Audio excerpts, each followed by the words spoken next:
আসসালামু আলাইকুম ওয়া রাহমাতুল্লাহি ওয়া বারাকাতুহু। ইন্নাল হামদুলিল্লাহি ওয়া সলাতু ওয়া সালামু আলা রাসূলিহিল কারীম, আম্মা বাদ। সম্মানিত বন্ধুগণ, দূরের এবং কাছের যারা আমাকে দেখছেন সকলকে আন্তরিক মোবারকবাদ। আশা করি সকলে সুস্থ আছেন। আলহামদুলিল্লাহ, আমিও সুস্থ আছি। সর্বপ্রথম সবার কাছে রিকোয়েস্ট থাকবে, এইরকম নতুন নতুন ভিডিও পাইতে রুহানিয়ত ও তাদবীর শিক্ষা কোর্স চ্যানেলটি সাবস্ক্রাইব করে পাশে থাকা বেল আইকনটি ক্লিক করে দিবেন, পরবর্তী ভিডিও যেন সর্বপ্রথম আপনার কাছে চলে যায়। আর ভিডিওটি লাইক কমেন্ট শেয়ার করে লোকে দেখার সুযোগ করে দিবেন।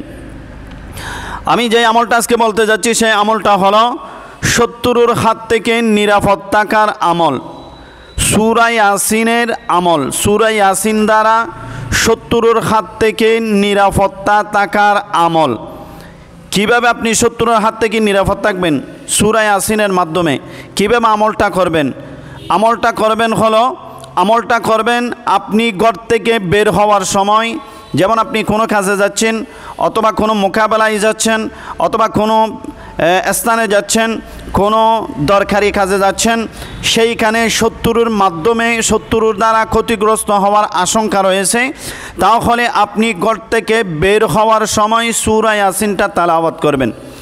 তেলাওয়াত করার পরে যদি আপনি ঘর থেকে বের হন, তবে সূরা ইয়াসিন তেলাওয়াত করার আগে 11 বার দরুদ শরীফ, পরে 11 বার দরুদ শরীফ, শুরু এবং লাস্টে 11 বার দরুদ শরীফ পড়বেন, মাঝখানে সূরা ইয়াসিন তেলাওয়াত করে ঘর থেকে বের হবেন।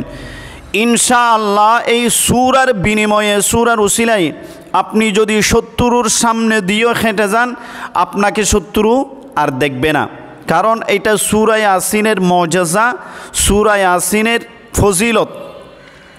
এইভাবে আমার অনেকের কথা জানি, যারা শত্রুর কাছে গেল অথবা শত্রুর সামনে দিয়ে যায়, শত্রু কিন্তু তাকে দেখে না। পরে জিজ্ঞেস করা হলো কি ব্যাপার, তিনি বললেন আমি সূরা ইয়াসিন পড়ে ঘর থেকে বের হলাম, বের হয়ে দেখি আমি ওনার সামনে দিয়ে চলে গেলেও উনি আমাকে আর দেখে না।